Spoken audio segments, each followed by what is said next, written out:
В этом видео я расскажу о том, как починить старый, слабый и поврежденный иммунитет. С возрастом иммунная система начинает работать все хуже. Естественных клеток-киллеров становится меньше, а значит, истребление вирусов идет не так хорошо, как в 20 лет. Борьба с клетками опухолей идет уже не так эффективно. Б-клеток уже меньше, значит, количество антител снижено, то есть иммунная система теряет память, она не помнит прошлые патогены, то есть она не готова, иммунная система ослаблена. Уменьшается количество Т-клеток, а это ключевой компонент иммунитета, отвечающий за уничтожение микробов, предотвращение аутоиммунных заболеваний, уменьшение воспаления от инфекций. Количество фагоцитов уже не такое, как раньше. И меньше клеток, поедающих микробы и убирающих мусор. Так что возраст сильно влияет на иммунную систему. А еще у некоторых людей, вроде меня, долго принимавших антибиотики в детстве, в юности и позже, с возрастом иммунная система ослабляется. Кроме того, химиотерапия просто убивает иммунную систему, так же, как и стероиды. Я принимал их, когда мне было чуть за 20. Каждую осень я очень страдал из-за отравления ядовитым плющом. Мне даже не нужно было прикасаться к нему. Достаточно было стоять в метре от него. Этого хватало, чтобы глаза и лицо его чувствовали. Так что я принимал стероиды каждый год. Я принимал их лет 8-9 подряд.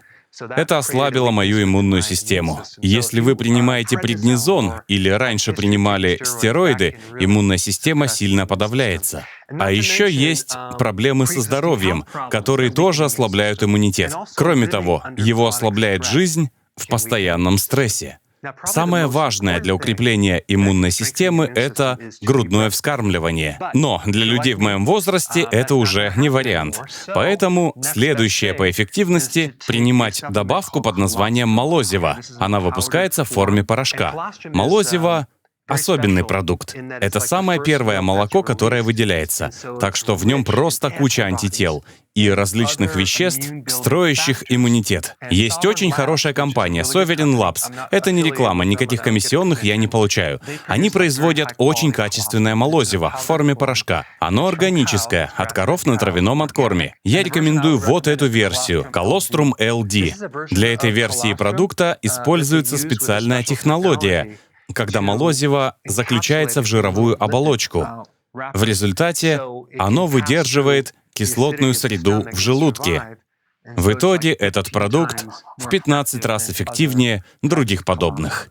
В молозиве множество антител, оказывающих иммунной системе огромную помощь. В нем есть лактоферин, управляющий железом. В нем есть факторы роста. Вот почему многие атлеты употребляют молозиво, потому что обнаружили, что с ним их результаты улучшаются, увеличивается мышечная масса и силовые показатели. Один из важнейших эффектов молозива — снижение проницаемости кишечника. Это профилактика дырявого кишечника. Даже при этом синдроме молозиво может укрепить соединения между клетками, сделать их прочными, чтобы патогены не проникли сквозь них.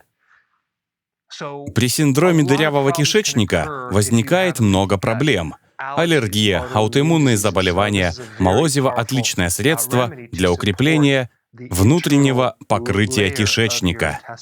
Есть еще кое-что, что нужно сказать о молозиве. Если у вас ослабленная иммунная система, и вы принимаете слишком много, может начаться иммунная реакция. Поэтому я рекомендую для пробы принять совсем немного. Скажем, четверть чайной ложки. Совсем чуть-чуть.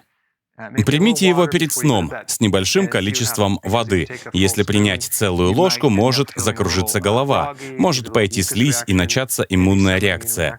Так что начинайте с малого и постепенно повышайте дозу.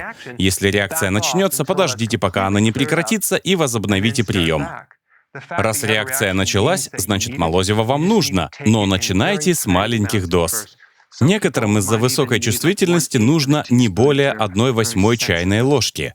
Дальше. Второй пункт — кислоты. В желудке надо поднять кислотность. Нужно обеспечить толстый кишечник молочной кислотой. Это уменьшит число патогенов, потому что один из способов убить патогены — это кислота. В желудке человека должна быть соляная кислота, а в толстом кишечнике — молочная кислота. Принимайте бетаиногидрохлорид. Он поддержит кислотность желудка. Еще один полезный хлорид — морская соль. Не забывайте о ней.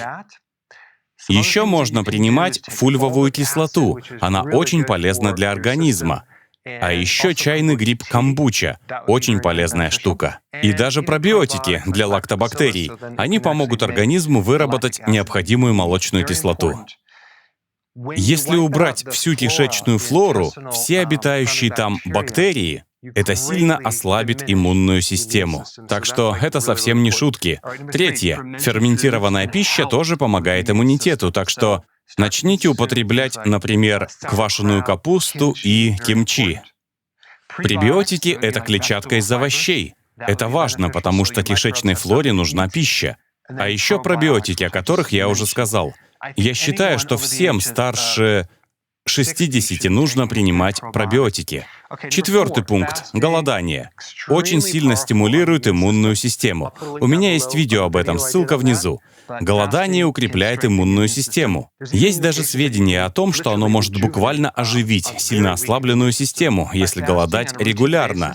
Я говорю об интервальном голодании и периодическом длительном голодании. Пятый пункт — сон. Сон повышает уровень мелатонина. Мелатонин — очень мощный гормон, помогающий иммунной системе.